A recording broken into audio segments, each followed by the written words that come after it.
God bless you. Okay, together with sermon, Sephine, ang family natin. Hallelujah. God bless, God bless. God bless you. God bless you. Ating mga ministers. Minister Jolene, si Minister Raymond, si Minister Estelita, at Minister Steve. Okay, glory to the Lord. I will follow the Lord. And I will love the Lord. And I will love others. As I love myself. In the name of Jesus. The doctrine of Christ. The principle of Christ is my portion. In the name of Jesus. Alalahanin mo kung paano ka pinagaling ng Diyos. Alalahanin mo kung paano mo siya naranasan. Yung kalakasan na natanggap mo sa Panginoon. Yung pagpapala na natanggap mo sa Panginoon.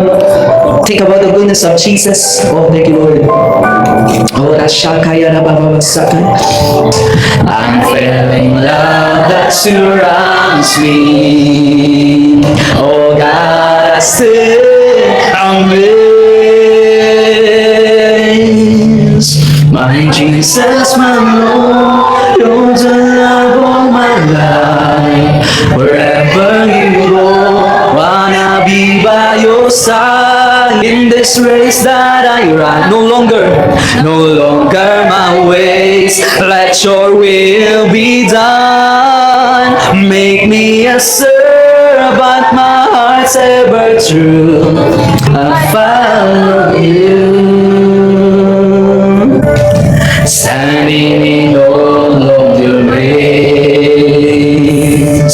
setting my feet in your ways. We enter in your presence, entering into your presence, to behold you face to face. God of all heaven and earth, holding me in your embrace. I'm feeling love that surrounds me. Let's sing, oh God, I stand amazed. So we sing, my Jesus, my Lord, you're the love of my life.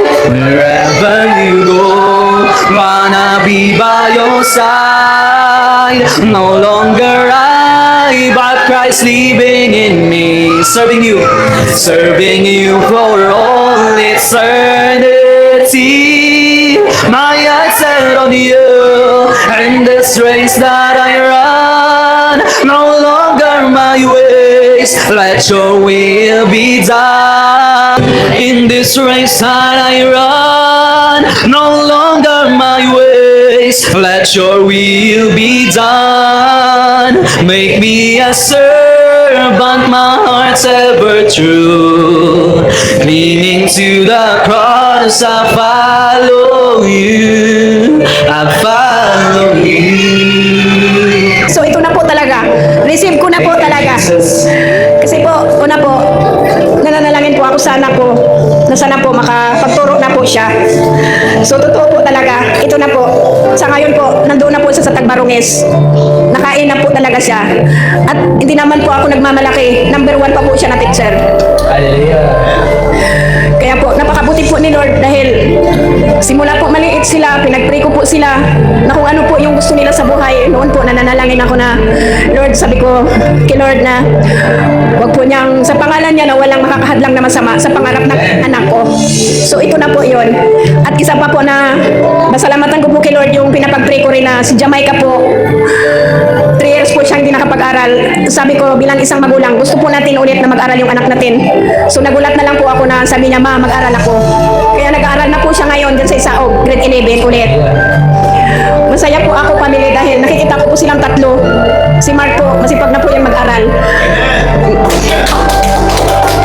Ngayon lang po yan nag-absent dahil sabi niya ayaw ko mag-absent kapag Thursday. Kaya thank you po talaga kay Lord dahil marami pa po akong kahilingan sa kanya na alam kong ibibigay niya ito sa amin. Yung kahilingan ko po araw-araw na pinupuno niya po yung mga pangangailangan namin kahit wala pong trabaho yung asawa ko. Nagugulat na lang po kami na biglang may dumarating sa bahay, binibigyan po kami ng isda, sariwa pa. Wala pong imposible talaga kay Lord. Ngayong masama, gagantihan po natin ng mabuti.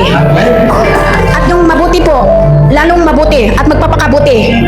At kayo na rin po mga family ko at mga kapatid ko, napakabuti po natin sa ngayon at naabot po natin itong ministry na to na dumating po sa atin. At totoo po family, aminin ko man po sa inyo, hindi po ako nakatanggi dahil yung pastor po sa dating sinisimbahan kong Baptist, ini-invite niya po ako. So aminin ko man po sa inyo, pinagbigyan ko po sila. So ang totoo po pastor, kahit ano pong kinasabi nila sa atin, pinapanalangin ko po sila. Ayaw ko po silang, hindi po ako nakikipagdebate sa kanila kung ano man yung sasabihin nila para sa atin, para dito sa ministry natin. Dati po, pastor, rin sinasabi nila, hindi nga po totoo yung ganon-ganon. Pero po, nung nagkadebate po sila ni Mark, nag-usap po sila, hindi rin po nakikipagdebate si Mark na about sa ano. Unti-unti po siyang, yung pastor po namin doon na, unti-unti po siyang nabubuksan yung isip niya para kay Mark. Ang sabi niya nga kay Mark na, mayroon daw na sasaliksikin kay Mark na nakakaiba si Mark. Kaya po nagpapasalamat po ako kay Lord dahil may anak po akong isang katulad niya na minsan nagkukulang ako bilang matanda din. Talagang lalapit sa atin yung purpose nila para usigin lang tayo, di ba? So i-question nila yung faith natin sa Lord. Question nila kung sino ba tayo sa harapan ng Panginoon. Pero gagantihan natin sila ng mabuti. Amen? Ipanalangin natin sila sa Lord. Mag-declare tayo, mag-release tayo ng blessing. Kasi tayo yung tatanggap ng blessing na yun. Amen? Hallelujah, praise God. Salamat po sa isang buwan. Sagat-sagat rin ako. Ikaw na ba? Magpapasalamat daw siya kay Lord kasi nilagnat daw po siya. Thank you kay Lord kasi kasama niya araw-araw. Amen. Magpapasalamat po ako kasi sa buong isang linggo po, malusog po kami. Yun lang po, binabalik ko po ang papuri at pasasalamat. Hallelujah, thank you, Jesus. Ako po nagpapasalamat sa araw na ito sa buong isang linggo ng akin pong natanggap ng kabutihan ni Lord. Dahil nung isang araw, ang sama ng pakiramdam ko, masakit yung buong katawan ko. Naisipan ko na, sabi ko, magbili ako ng gamot. Pero hindi, sabi ko, Lord, hindi po ako papayag na sa gamot na mabibili ko, kundi ikaw lamang po, Panginoon, ang makakapagpagaling sa aking katawan. Kaya po, ang bawat inom namin ng tubig o sa pagkain, nagpapasalamat po ako kay Lord ng marami dahil sabi ko sa kanyang mga pinagkaloob sa amin dahil po na wala na po yung aking karamdaman. Amen. And by the power of the Holy Spirit, maraming salamat, Panginoon, sa bawat testimonya ng iyong mga anak. Tunay nga na mabuti ka, tunay nga na ikaw ang Diyos na maabagin at kumikilos sa iyong mga anak. The moment na inaalala ko yung mga worship time at encounter ko sa Panginoon, yan lang, worship lang. Nare-revive si Pastor. At sinasabi ng Espiritu ko, ng Panginoon na nasa akin, tuloy lang anak, magpatuloy ka lang. That is the power of worship. Amen, amen. That's why, sa panahon natin ngayon, importante yung magpatuloy. Luke chapter 9, verse 23. At sinabi niya sa kanilang lahat, ang sino mang nagnanais na sumunod kay Jesus, ay kinakailangang inakwil niya ang kanyang sarili. Deny yourself. Okay. Pasanin araw-araw ang kanyang krus at sumunod sa akin. Dalawa. I-deny yung kanyang sarili at pasanin yung krus. Kung sumunod kay Jesus, marami nagsasabi, magsunod ako kay Jesus. Pero yung ugali, hindi mabago-bago.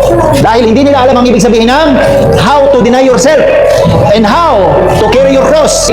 Paano i-deny yourself? Number one, alamin nyo yung purpose nyo. Alamin nyo yung calling nyo. At alamin nyo yung assignment nyo. Yan lang, lalaro ka lang sa tatlo na yan. Yung purpose natin, yan yung reason of our existence. Ano yung calling natin? It will determine your identity. Yung purpose natin will shape your identity.